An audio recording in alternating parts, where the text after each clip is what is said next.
Donc nous revoilà pour le remontage. Donc on avait vu les tests dans les vidéos précédentes. J'avais testé la diode, elle semblait bonne et pour moi elle est toujours bonne.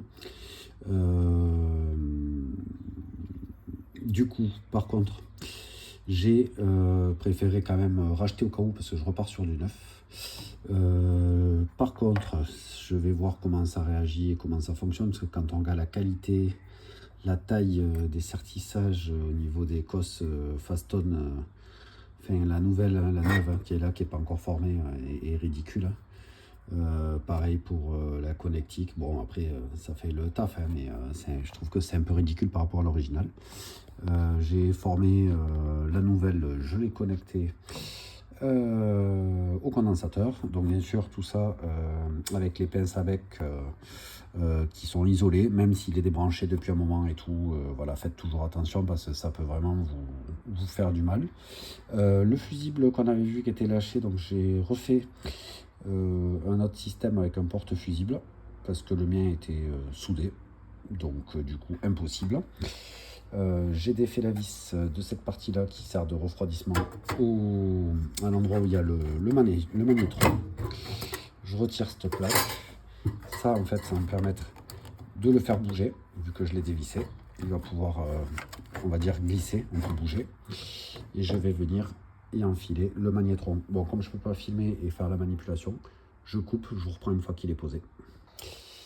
Allez, donc j'ai remonté le couloir d'air. Bon, pour pouvoir poser le magnétron, je ne me rappelais plus, mais la dernière fois j'avais dû redéposer le condensateur parce que la place ne se faisait pas. Bon, c'est qu'une vis qui est tenue par là où il y a la diode, on l'enlève, ça fait glisser tout l'ensemble.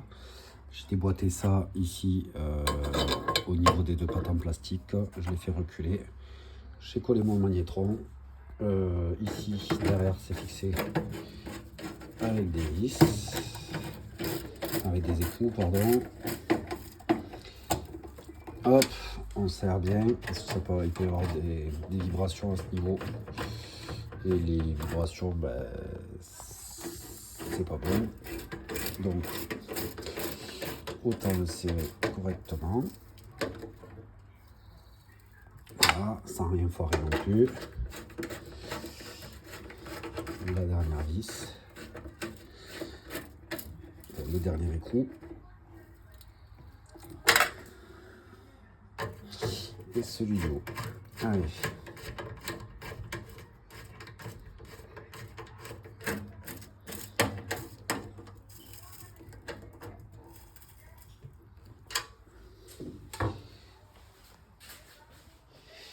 Hop.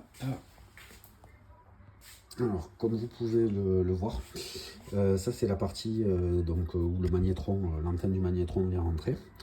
Ici on a une petite excroissance et ici on a un enfoncement. Si on regarde dans l'intérieur du micro-ondes, il y a pas mal d'émail en fait au fond. En fait c'est ce qui s'est décroché d'ici. Donc ça peut être aussi le signe précurseur. Et on peut le voir, hein, elle est crade et elle est imbibée parce que c'est un micro-ondes qui fait four. C'est pour ça que je m'embête à le réparer. Je vais devoir remplacer la plaque de mica aussi, donc je l'ai toujours pas reçue. Je vais pouvoir l'utiliser quand même comme ça parce qu'il n'y avait pas de problème particulier. Mais néanmoins, quand elle est imbibée ou qu'elle commence à charbonner ou qu'elle est foutue, les ondes peuvent rentrer du micro-ondes ici et ça peut créer des points chauds et on voit bien qu'en fait ça fait sauter la peinture. En l'occurrence, c'est pas dangereux, hormis le fait que ça abîme les choses. Hop, j'ai une pièce en plus à remettre ici et justement c'est lui qui va faire office de sécurité. Donc ça va venir prendre la température et en cas de surchauffe ça va couper l'ensemble. Donc je mets ma petite vis et bien sûr je cherche mon tournevis. Hop, excusez-moi. C'est vraiment galère de filmer et de faire les choses en même temps, mais je voulais vous montrer un petit peu que, en somme, il n'y a rien de compliqué. Je suis pas ingénieur, je ne suis pas électronicien, je suis juste autodidacte. Je répare les choses, j'essaie de comprendre, j'essaie de trouver d'où viennent les pannes. Je ne me contente pas de changer des fusibles et de me dire oh ben ça marche pas. Tout est réflexion en fait. On réfléchit, on essaie de comprendre ce qui a pu se passer. Je ne suis pas un spécialiste des magnétrons. Je me suis dit c'est tellement bête et c'est tellement basique comme objet que je vois pas pourquoi ça pourrait tomber en panne. Donc vous voyez, c'est au niveau du connecteur, donc pareil, c'est une panne bête, c'est le connecteur passe-paroi qu'on aperçoit ici. Je vais pouvoir venir maintenant rebrancher la cosse qui alimente mon magnétron. On a bien entendu le clac. Je vais faire un petit coup de propre là-dessus. Donc on voit bien que c'est le magnétron que j'ai remonté avec les vis, parce que d'origine ils sont sertis, c'est pas juste je fais une vidéo pour dire ça marche, alors que c'est pas du tout la même chose. Non, non, c'est bien celui-là. Je remonte le capot parce que j'ai pas envie de le faire tourner comme ça avec capot ouvert.